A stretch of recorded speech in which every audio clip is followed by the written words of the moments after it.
HarperCollins presents The Floating Amsterdam Flower Shop by Annabel French, read by Laura Kirman.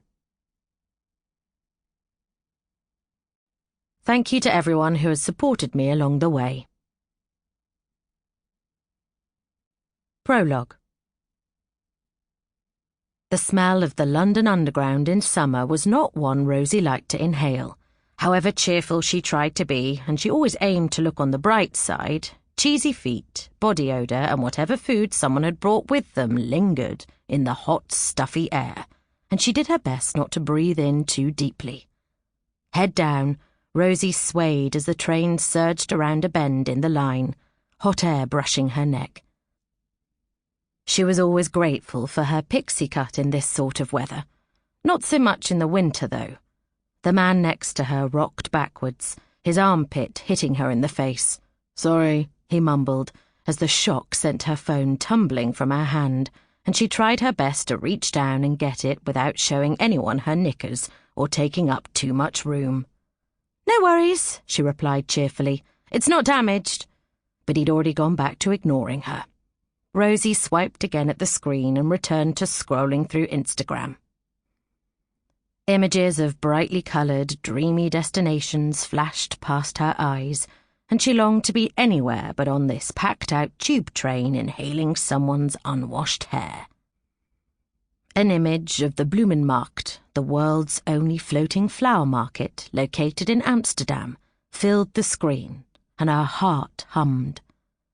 Her evening flower course had come to an end now, and ideas had already begun circulating as to what she could do with the skills she'd learned.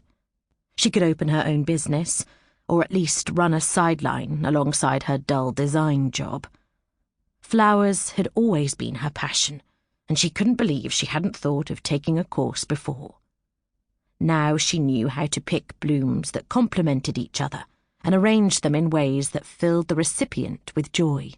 She was determined to find a way to make that her living.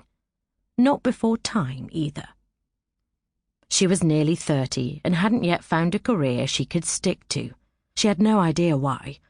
It was just that most jobs seemed so boring, and no matter how much she tried, the thought of a new job, a new start, a new opportunity always excited her, pulling her in another direction. But if she could find a career that involved flowers, she just knew she could make it work permanently. That must be why she hadn't managed to stick to anything for very long. Her heart had simply lain elsewhere.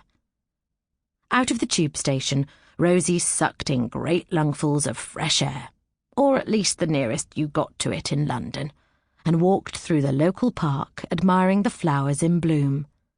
She knew the names of them now, thanks to the course and her mum.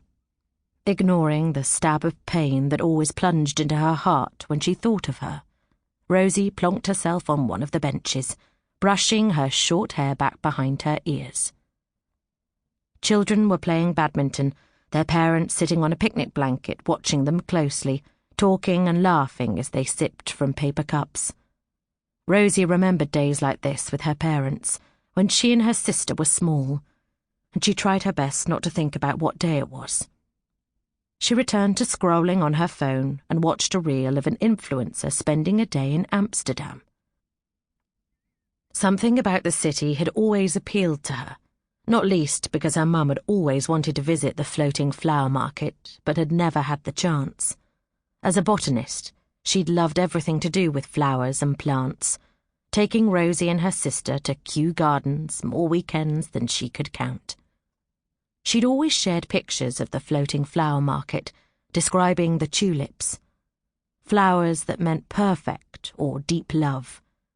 It had made her feel warm and snuggly, sat on her mum's lap, hearing her talk about it. Nature had been her mum's passion, and it had always been Rosie's too, though after her mum had died, she hadn't allowed herself to indulge in it until recently.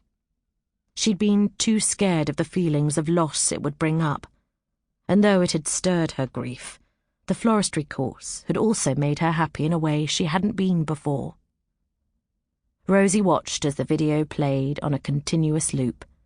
People riding bikes, the famous canals, the city Sample complete. Ready to continue?